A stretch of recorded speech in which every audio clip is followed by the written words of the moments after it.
I'll double check. Okay. Where did you go?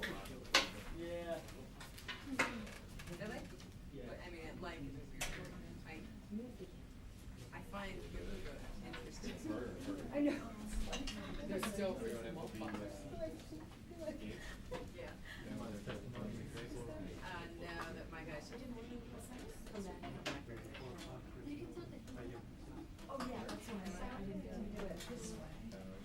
It's where ancient Babylon is. I was there talking trouble here when they first got in. Yeah, Lita. I could have been killed right there, and you're a witness. I saw nothing. Well, I'm always so nice to you. No, I didn't get to. I wish you good morning every day and ask how you are. There's a lot of shit. I view that as a provocation. There's no pleasing you, Will. I hope all of you have really good questions because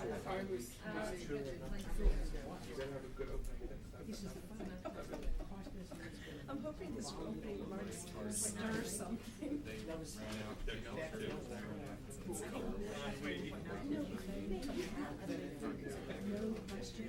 Thank you very much. Thank you. And then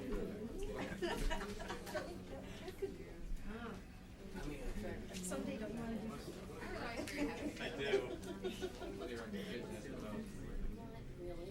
Really?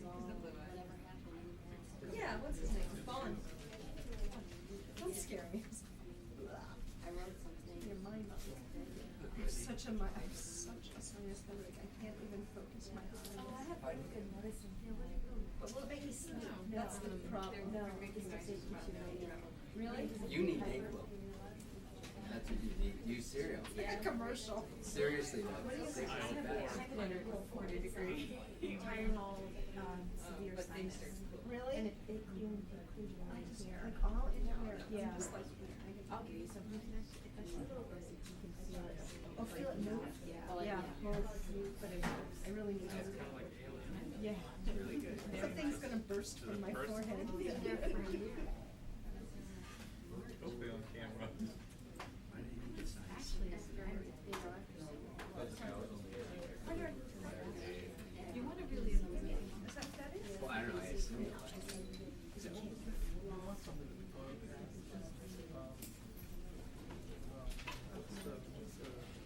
Oh, Rustamaya? Oh, the mission set. Rustamaya is No matter. I'm assuming that he will come in. Because he's the one.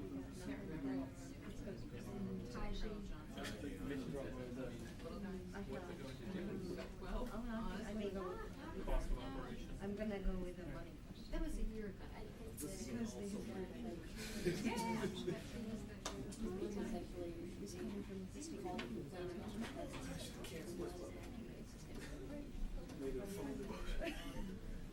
But suddenly we need Right. 700 and Supplement, right? yeah, 700 and.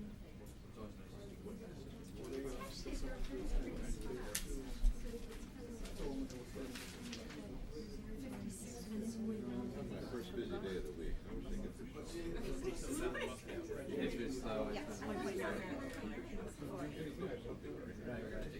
What's It's the the? supplemental. I mean, how big? I'm sure you had folks on this as well. There was a comment. They were on it all right. Do you think they wrote anything? I mean, did they? We have an audience. Now, he called me. What, he called you? I've got this stuff. Do you still want to put it?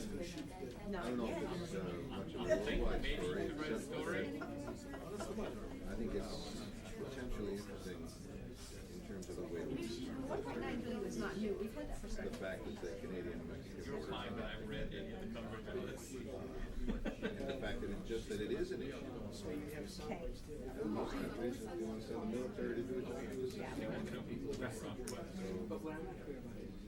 I'll give you $1.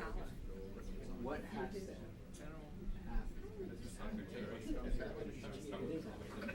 I mean, that's right. You know, it's like SAS yesterday. I mean, nobody everybody's saying, well, it's not pending, we can have approval, but it's like a point where it's, why are they, they're really laying out a lot Well, of. because what was amazing to me is that even after the president's speech, Hadassah. man on the street interviews, analysts, all got it wrong. Right, They right. all did not. Yeah, right, right. They all thought it should be lying out. Didn't believe it or what. I mean, I saw on local newscast, man on the street interview, right after the president's speech, morning. And the one person saying, I think it's ridiculous for the National Guard to be bringing coffee to the border patrol. What's the point of that? And then the next person is saying, I don't think we should have soldiers on the border pointing our guns at Mexico. Right. People Totally. are on opposite ends of being wrong. And none of them are right. Yeah, I was like, But one thing, but that's the answer to your question. Why they keep coming out doing the same thing over and over again? Why would I ask? Trying to get the message. I think, see, I have Bring it. this range of exact. That was a great sound. Yeah, What a they were ridiculous great. comment. Okay. You know, freaking- that's almost like a planting, right? Yeah. Where I keep it as it is, where I just think, I mean, plus, yeah, the idea of all the cards, I mean, we're talking about less than 2%. They're usually 2%. Well, the thing is, you got 6,000 plus on 2 to 3 week rotation, so that's gonna eat up a lot of Right. thousands real fast. But, you know, the secretary said, a lot of them will be doing it on their training. We're doing training anyway. I mean, on their regular. 6 months. Their regular 2-month. Right. In other words, their normal training would be. Instead of going and digging a ditch that didn't need to be dug, or sprucing up a building in a military camp, they'll go down there and do whatever they're assigned to do. I would think it would be. Makes sense to me. Right. And I think we are moving, and especially after Katrina, maybe Katrina just pointed it out. I was just, exactly. The government seems to be moving towards a more integrated use of its resources rather than compartmentalizing. So if the military has certain capabilities and the guys are, sitting around. Oh my God. Not to say it's what Americans, you know, that would make sense. But obviously, that's right, you're paying for it and you want it, all these people are already. I did an interview at the time of Katrina. I wanted to interview a public health official about this issue of military first responders, the role of the military in this. I found this woman in Michigan, and I needed somebody who wasn't working 20 hours a day that week. So I called this woman in Michigan, and one of the questions I asked her was that she was the head of public health for Oakland County, which is one of the Detroit service counties. And I said to her, Commissioner, the Northern disaster, with all these casualties, medical staff, helicopters on the horizon. Military or civilian? She said, It's not that there's no. just bring them in. No, it's just The doctors and nurses and medicine, get the job done. I don't think it freaks people out. Colonel Pinaro, Sean, the guy who's commissioner of the Guard Reserve for Congress, and he's like, well, I don't know, they don't want to see, they can't keep those military forces are designed to stab you, like stabbing their bayonets in the heart of us. I'm a North Korean. Or a Mexican. He's a former Marine. Right. So he's like, well, I just think the American public may be illegal for the idea of military forces being used in other roles. You don't have marching the streets. Well, I did read a good quote. You have a knee-jerk. One of the papers the other day had a good quote from somebody who said the difference between military and civilian organizations. Civilians are taught, are trained to use minimal force to achieve their goal, whereas the military tends to use maximum. Right. Which is true as far as the military ignores the fact that the Guard is trained in law. Right. And these guys, at least some of these, are supposed to be able to Right. play either way. It's not a sport. I mean, they're supposed to be able to do law enforcement in emergency, and they get called up, and with a few months training, go to Iraq. I mean, you're right. I mean, if anybody, they're in Iraq. Attributed to somebody else. That person cannot. started doing the I mean, obviously they want to Now you're getting this.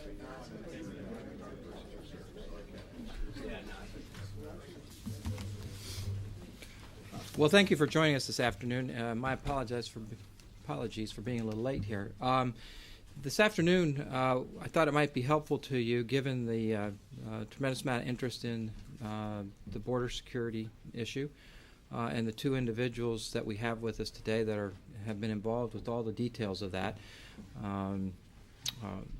Paul McHale, the Assistant Secretary of Defense for Homeland Defense, and Lieutenant General Clyde Vaughn, who is the Director of the Army National Guard, are both here to answer any additional questions that you might have given the recent announcements and the involvement of the department in some of these activities.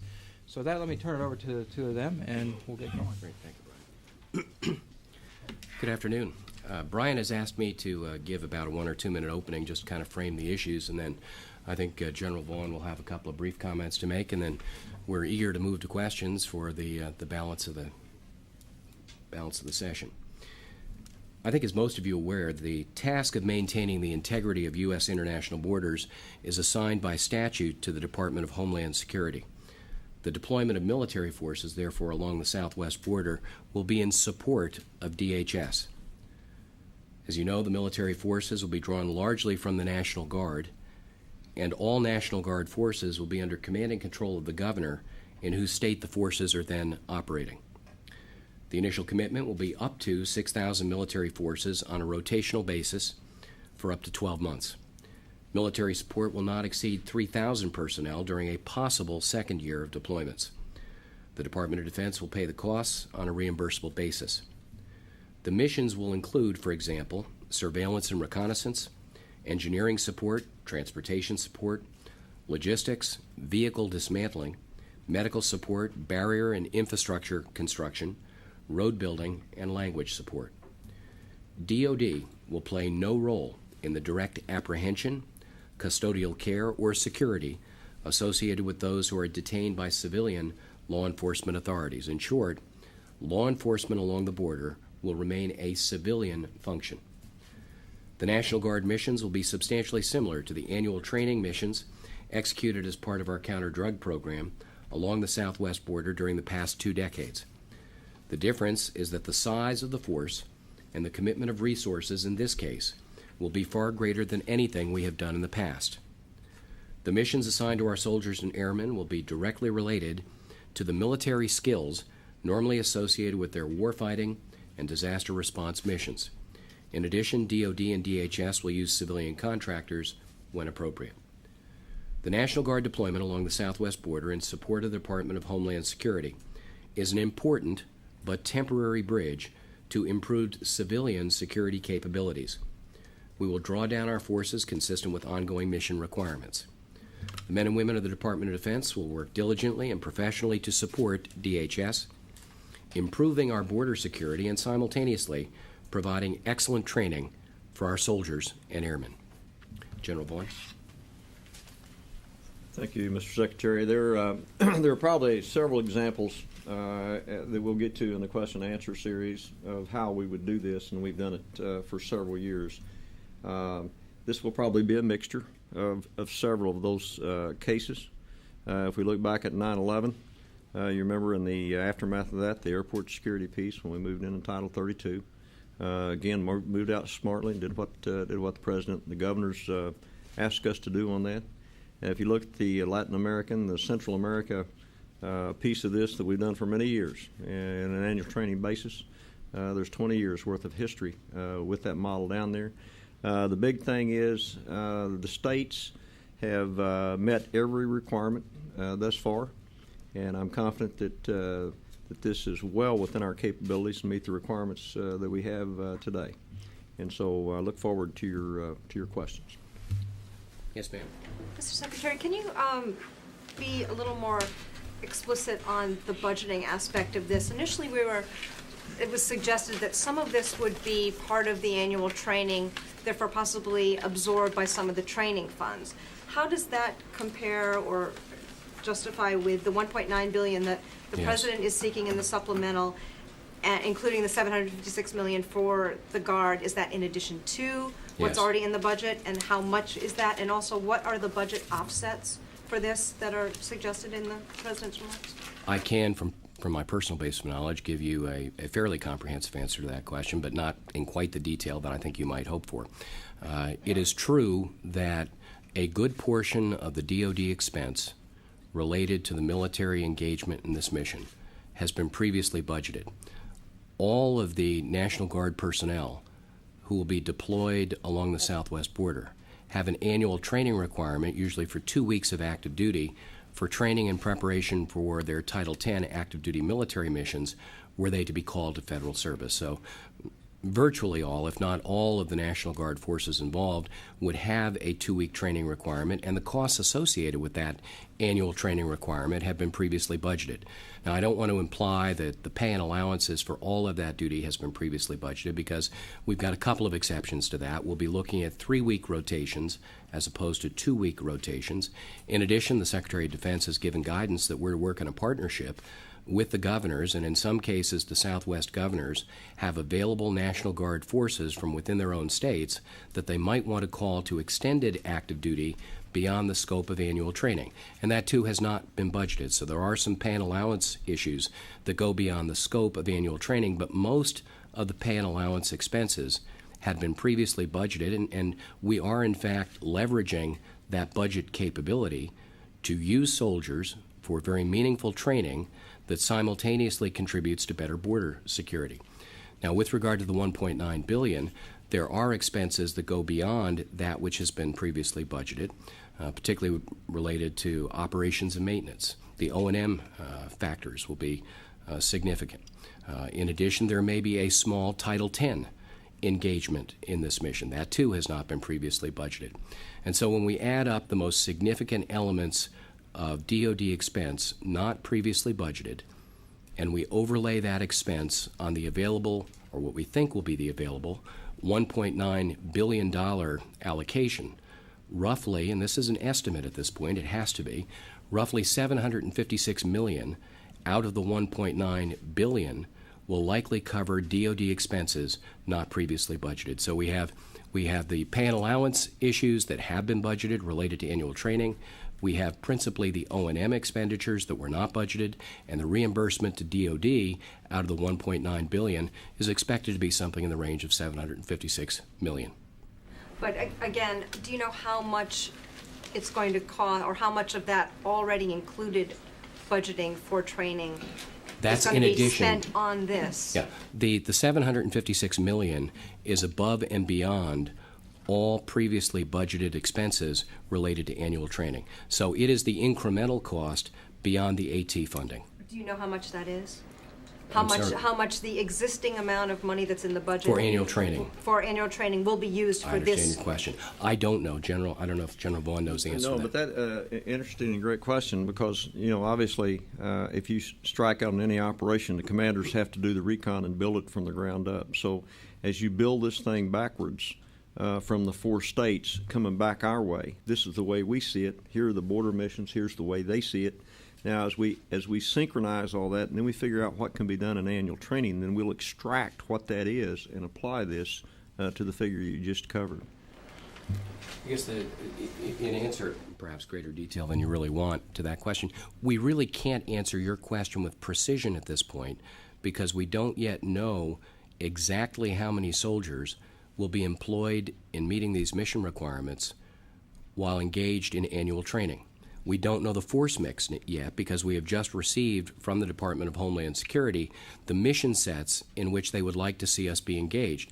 And so we now have to go through the mission analysis to determine how large a piece of that mission requirement will come from forces in annual training, how much of that force might be drawn from the border states in extended Title 32 active duty, and what portion, if any, would be drawn from Title 10.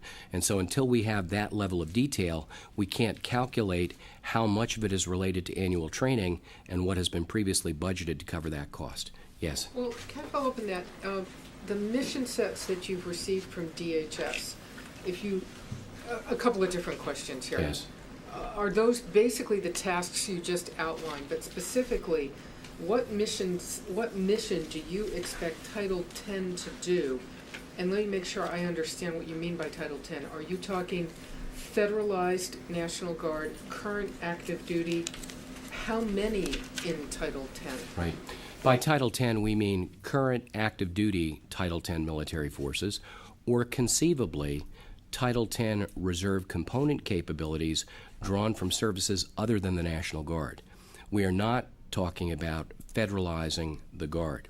Right. How many active duty forces do you expect to devote to this, and to doing what jobs? The answer is not many, and we're not sure at this point, although I can give you some examples.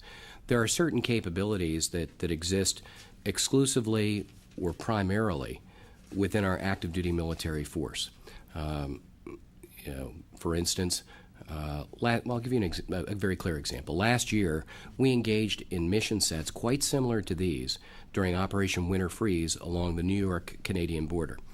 And while much of that force consisted, it wasn't nearly as large as what we're talking about here, but it was a significant operation.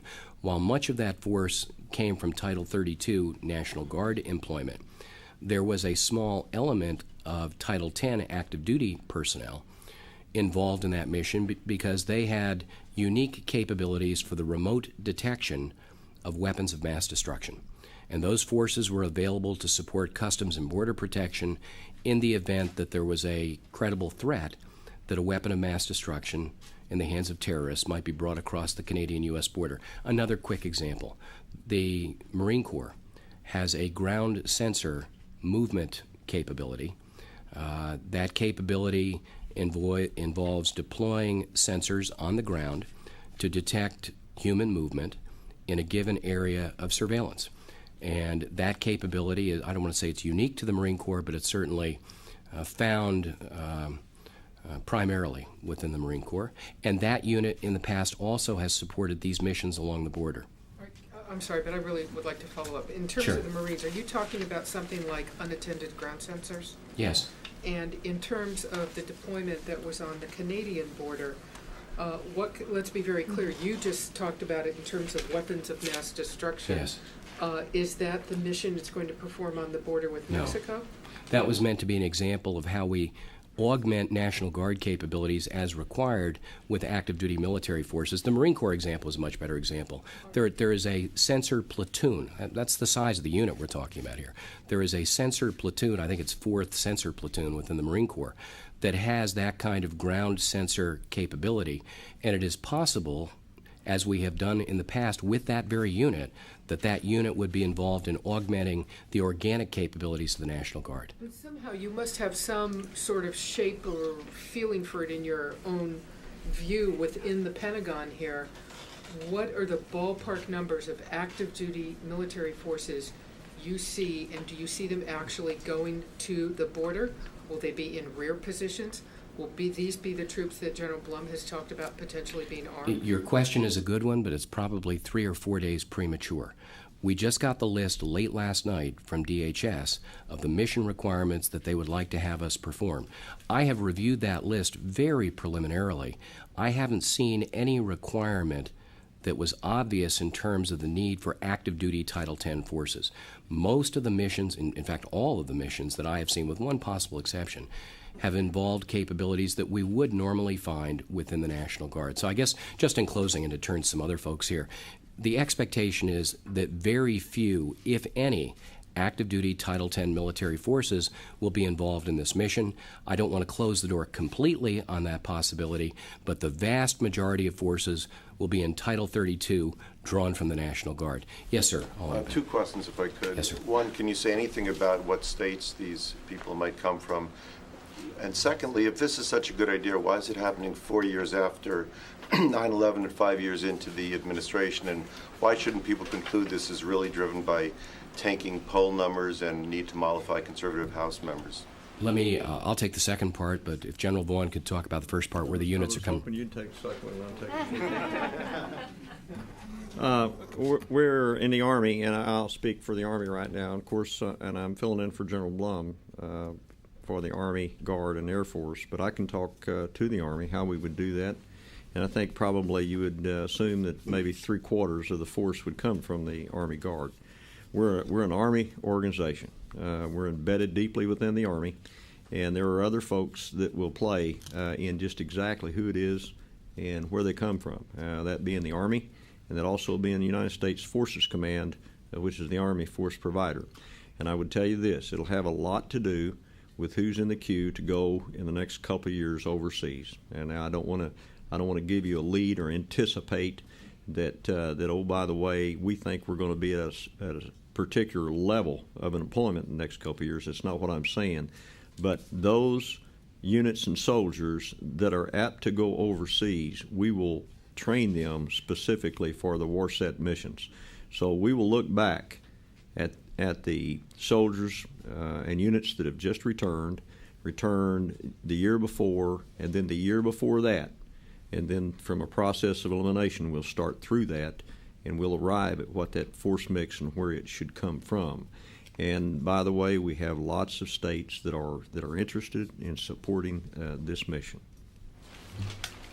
With regard to the second half of the question, I think it's pretty clear. This is a moment of historic opportunity in which we have the ability to achieve comprehensive immigration reform. Now, I'm from the Department of Defense, and I'm not qualified to comment on the political issues or the broader issues of immigration reform, but I think it is quite clear, and certainly was reflected in the President's statement the other evening, that border security is not to be seen as a challenge in the abstract, but rather as an integrated element of a larger immigration reform strategy. And I'm a recovering politician, so I do follow what goes on in the United States Congress, and I know among my former colleagues, this really is probably since the first time since 1986, an opportunity in terms of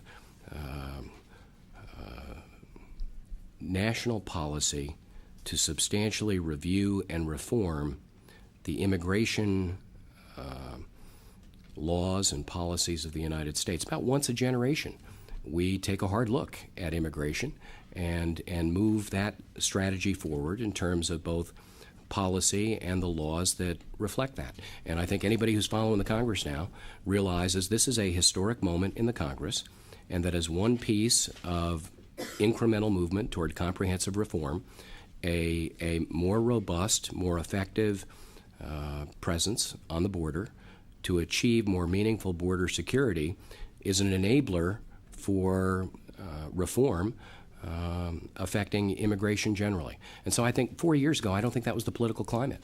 I think the tactical climate is different today. I think the political climate is different, and we're one part of a much larger national challenge, and we're prepared to meet our obligation. Yes. Let me add one thing I meant to cover on where they would come from, and perhaps you were getting at that. The hurricane states, we will box off the hurricane states also until we get beyond the hurricane season. Then we'll look at that again, but we will not go to them. Yesterday, Secretary Rumsfeld told the Senate appropriators that states will be able to opt out of sending their troops there. If you do back of the envelope calculations on this, 6,000 people on 3 or 2 week tours, you're up to 100,000 discrete people that are going through there. So that's at least a quarter of the Guard. How many states can actually opt out, and what arrangements do you have with them for that? And would you also speak about the issue of how many are likely to be armed, and how you would go about avoiding, like the tragic incident in 1997 when Marines shot a kid in Texas? General, I'm going to ask you to talk about rules for the use of force. Okay, sir. Okay. Let me go to the opting out piece. Without the granularity on the front end to get to what kind of units really that are going to be required, it's hard to tell. Right now, it's very encouraging the number of states that are calling us about this, and so opting out, that would be just a conjecture on my part. There's certainly a lot of good training. Not all our folks are going to Camp Swampy, for instance. I mean, there's NTC rotations and JRTC rotations in support of big Army training, and so we've got to balance all that. I'm comfortable that we'll be able to carry this mission.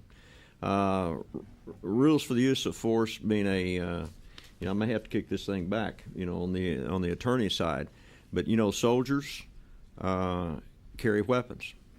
As we head down this line, we have to remember that very thing, that Army soldiers carry Army personal weapons. That's kind of the way that General Blum has laid this thing out. Now, the rules for the use of force between the various attorney generals of the states and on the other side, how that works out and what they come to, that is being worked. That'll have to be given to us. We don't build that.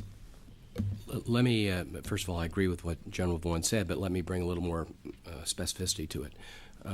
Lieutenant General Blum, in testimony before the Senate Armed Services Committee last night, indicated correctly that soldiers will be armed as necessary to execute their mission requirements associated with this deployment. We are not engaging in law enforcement activities. The contact between soldiers and those who are apprehended by civilian law enforcement authorities will be minimal. Very few of our soldiers will likely be in positions where they face physical risk.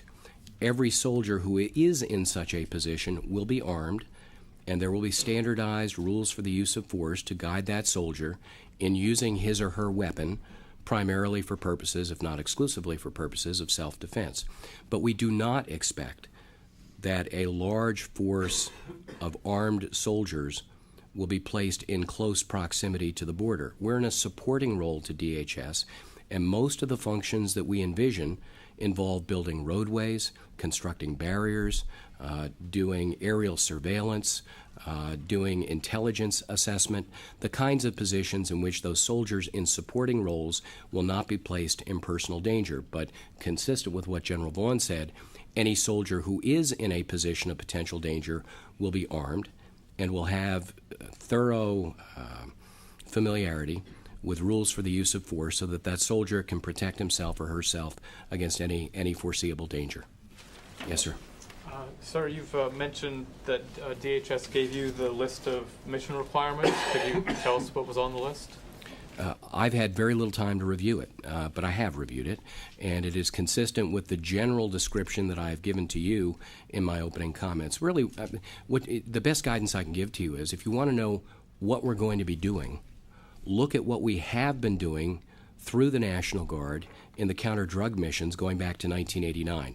The kinds of things that we have done routinely will be the kinds of things that we will be doing on this deployment, except that we'll be doing those things with more people over a larger area with greater resources. And so if you go back to 1989 and the counter-narcotics program that is statutorily assigned to the Department of Defense, we have been building barriers. We have been constructing roadways. We have been doing extensive aerial surveillance, wide area reconnaissance to detect movement across the border. As one gentleman referenced in an earlier question, we have routinely placed ground-based sensors to detect illegal movement across the border. We have done intelligence analysis.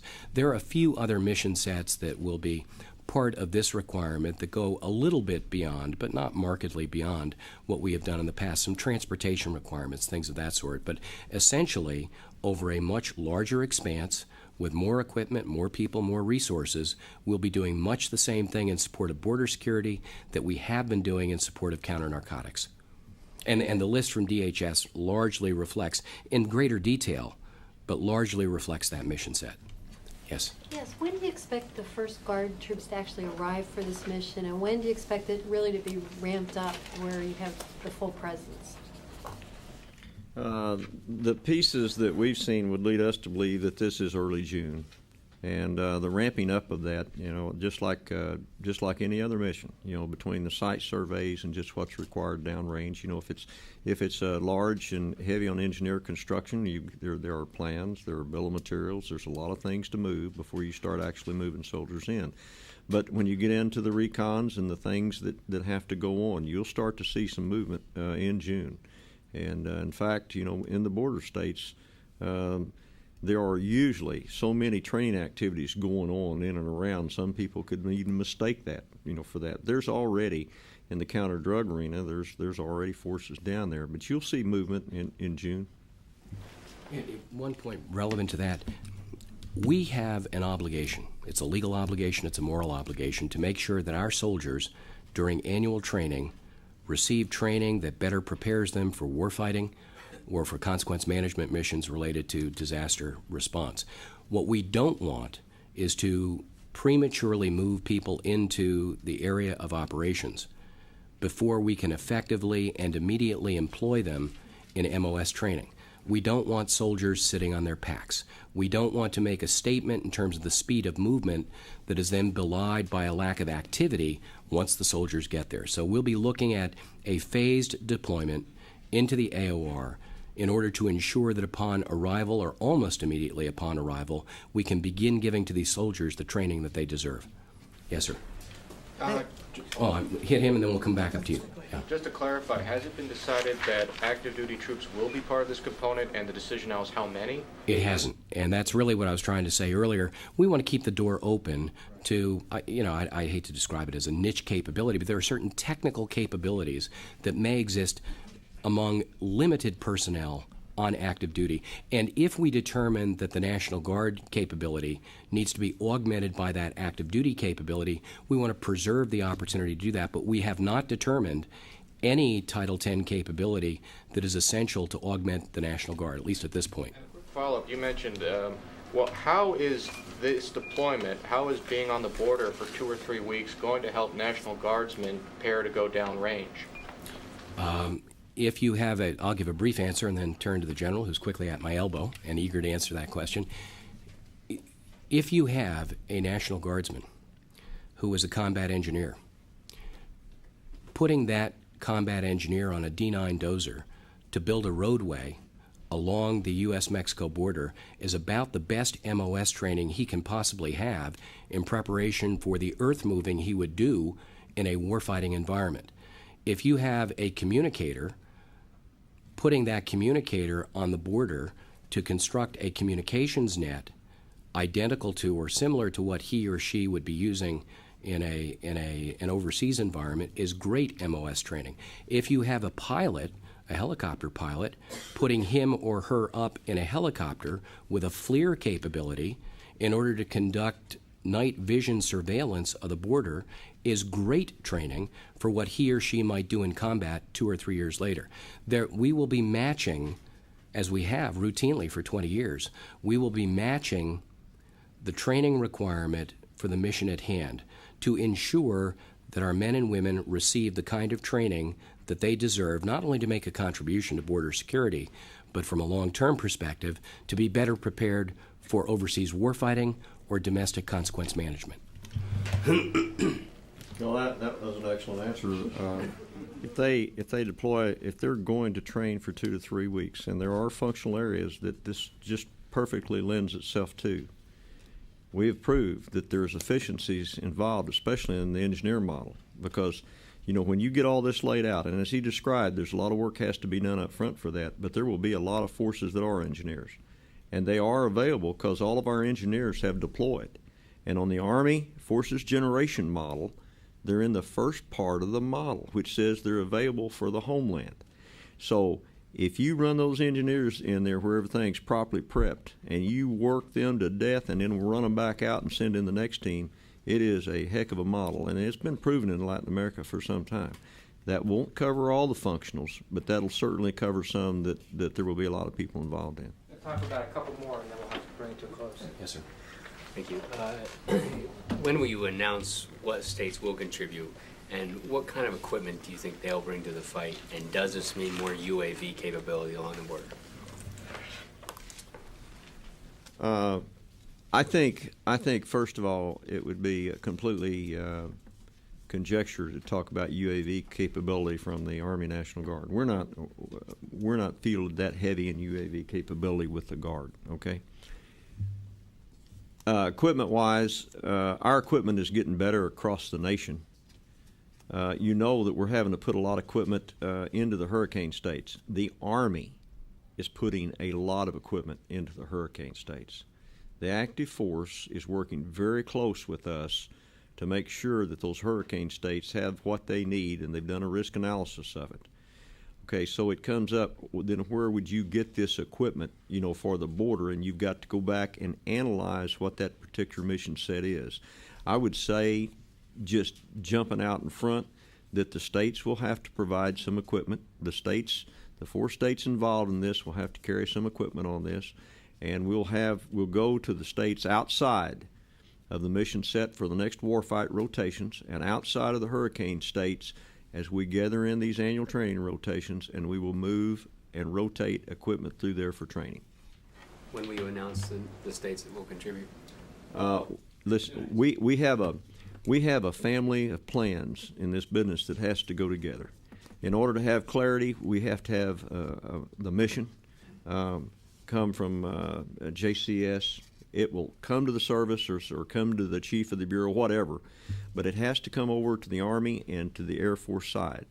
Once we get that, and our commanders on the ground, who are the adjutant generals and the governors, and they've done the mission analysis, and that comes backward at us, we will take that piece that they can't do beyond their capability, and we will go backwards from there within the qualifications that I gave you a while ago, and we will fill in the blanks on that. And I would say, just as a shot, it will take us at least a couple of weeks, to get the first couple of phases done after we receive the mission from our higher headquarters.